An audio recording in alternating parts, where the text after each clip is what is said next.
जब ब्रह्मांड की चुप्पी भी बोलने लगे, जब आकाश की विशालता में कोई स्त्री स्वर गूंज उठे, तब जान लीजिए वह स्वर है महाविद्या भुवनेश्वरी का।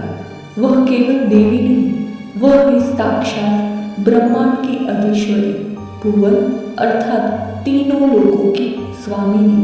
भुवनेश्वरी 10 महाविद्याओं में चतुर्थ वह शक्ति है जो आकाश को आकार देती है, समय और स्थान को नियंत्रित करती है और चेतना को विस्तार देती है। आपने काली को अंधकार रूप में जाना, तारा को तारक शक्ति के रूप में, त्रिपुर सुंदरी को सौंदर्य की देवी के रूप में, परंतु भुवनेश्वरी वह शून्य है जहाँ से सृष्टि जन्म लेती है। इस वीडियो में हम जानेंगे भुवनेश्वरी कौन है, उनका स्थान महाविद्याओं में क्यों विशेष है, उनके स्वरूप, प्रतीक और उपासना के रहस्य, और कैसे उनका ध्यान हमारे जीवन, मन और आत्मा को एक नई दिशा दे सकता है।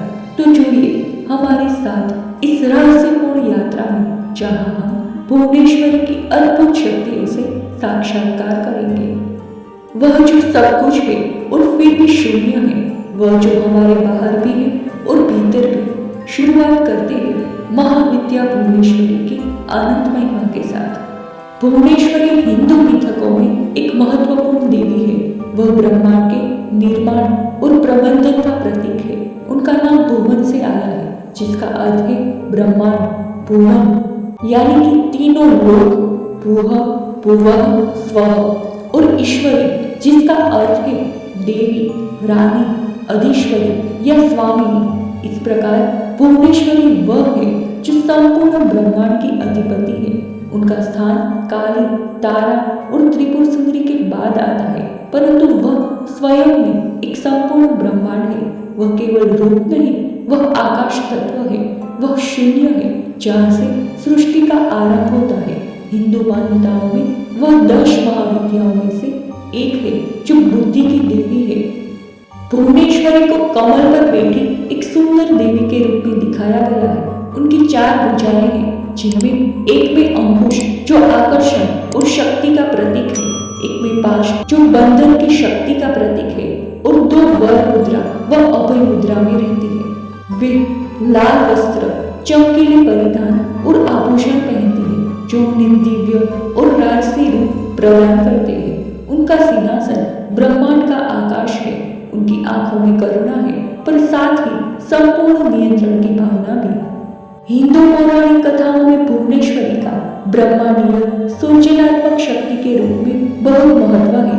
उन्हें सृष्टि की उत्पत्ति, ब्रह्मांड की एकता को बनाए रखने वाली मूलभूत ऊर्जा के रूप में माना जाता है। यह विश्वास धर्म में जटिल रूप से बुना हुआ है, जो उन्हें परम वास्तविकता के प्रतिनिधित्व के रूप में चित्रित करता है। लोग ज्ञान और आध्यात्मिक उन्नति प्राप्त करने के लिए उनकी पूजा करते हैं। वे व्यक्तिगत विकास की अपनी यात्रा में बाधाओं को दूर करने के लिए भी उनकी सहायता का आह्वान करते हैं।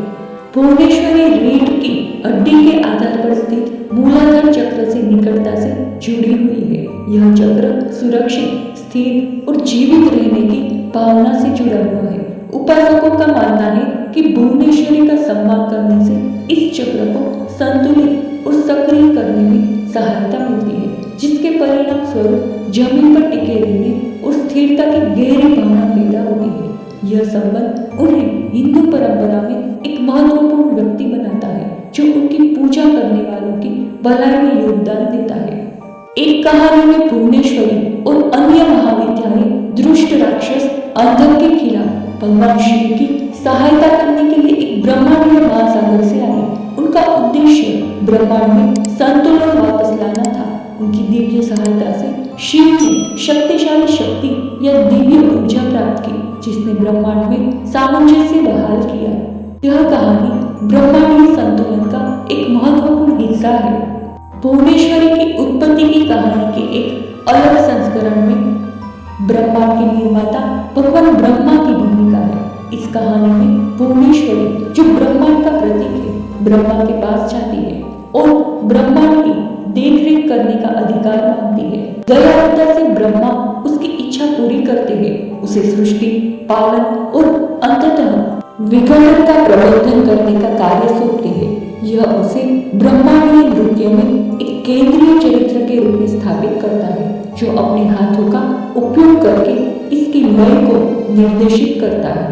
भुवनेश्वरी को पृथ्वी की देवी माना जाता है, जो अपने प्रभाव के अंतर्गत आने वाले तत्वों से घनिष्ठ रूप से जुड़ी हुई है। पृथ्वी उनके कैनवास की तरह है, जहाँ वे उर्वरता, विकास और प्रचुरता को बढ़ावा देती है। उनकी पहचान सिर्फ पृथ्वी से परे है। वे उस आदिम स्थान का प्रतिनिधित्व करती है, जहाँ से सभी तत्व उत्पन्न होते हैं। वे ब्रह्मांडीय सूर्य के मूल का प्रतीक है।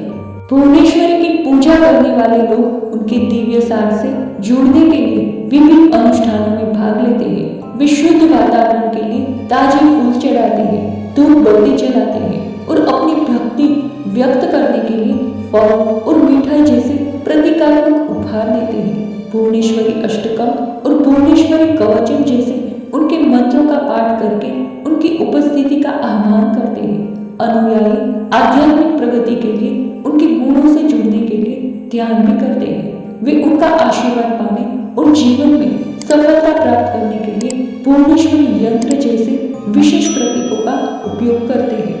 एकाक्षरी भुवनेश्वरी मंत्र ह्रीं, त्रयाक्षरी भुवनेश्वरी मंत्र आम ह्रीं क्रोम, अष्टाक्षर भुवनेश्वरी मंत्र आम श्रीं ह्रीं क्लीं क्लीं ह्रीं श्रीं क्रोम, एक बीजाक्षर युक्त मंत्र ह्रीं भुवनेश्वर्यै नमः, द्वय बीजाक्षर युक्त मंत्र श्रीं ह्रीं भुवनेश्वर्यै नमः, त्रयया बीजाक्षर युक्त मंत्र ओम श्रीं क्लीं भुवनेश्वर्यै नमः, चतुराक्षर बीज युक्त मंत्र ओम ह्रीं श्रीं क्लीं भुवनेश्वर्यै नमः, पंचाक्षर बीज युक्त मंत्र ओम श्रीं ऐं क्लीं ह्रीं भुवनेश्वर्यै नमः, षडाक्षर बीज युक्त मंत्र ओम श्रीं ह्रीं क्लीं ऐं सौं भुवनेश्वर्यै नमः, सप्ताक्षर बीज युक्त मंत्र ओम श्रीं ह्रीं क्लीं ऐं सौं ह्रीं भुवनेश्वर्यै नमः, अष्टाक्षर बीज युक्त मंत्र ओम श्रीं ह्रीं क्लीं ऐं सौं क्लीं ह्रीं भुवनेश्वर्यै नमः, नवाक्षर बीज युक्त मंत्र ओम श्रीं ह्रीं क्लीं ऐं क्लीं सौं मः ऐं सौं भुवनेश्वर्यै नमः, दशाक्षर बीज युक्त मंत्र ओम ह्रीं श्रीं क्लीं ऐं सौं मः क्रीं हूं ह्रीं ह्रीं भुवनेश्वर्यै नमः। भुवनेश्वरी हमें यह सिखाती है कि जब हम अपने भीतर के आकाश को पहचानते हैं, तब ही हम इस ब्रह्मांड को समझ सकते हैं। उनकी साधना हमें आत्मा से जोड़ती है और यह अनुभव कराती है कि हम स्वयं ही एक ब्रह्मांड हैं। अगर यह वीडियो आपको ज्ञानवर्धक लगा हो तो कृपया लाइक, शेयर और सब्सक्राइब करना ना भूलें। जय मां भुवनेश्वरी, हर हर महाविद्या।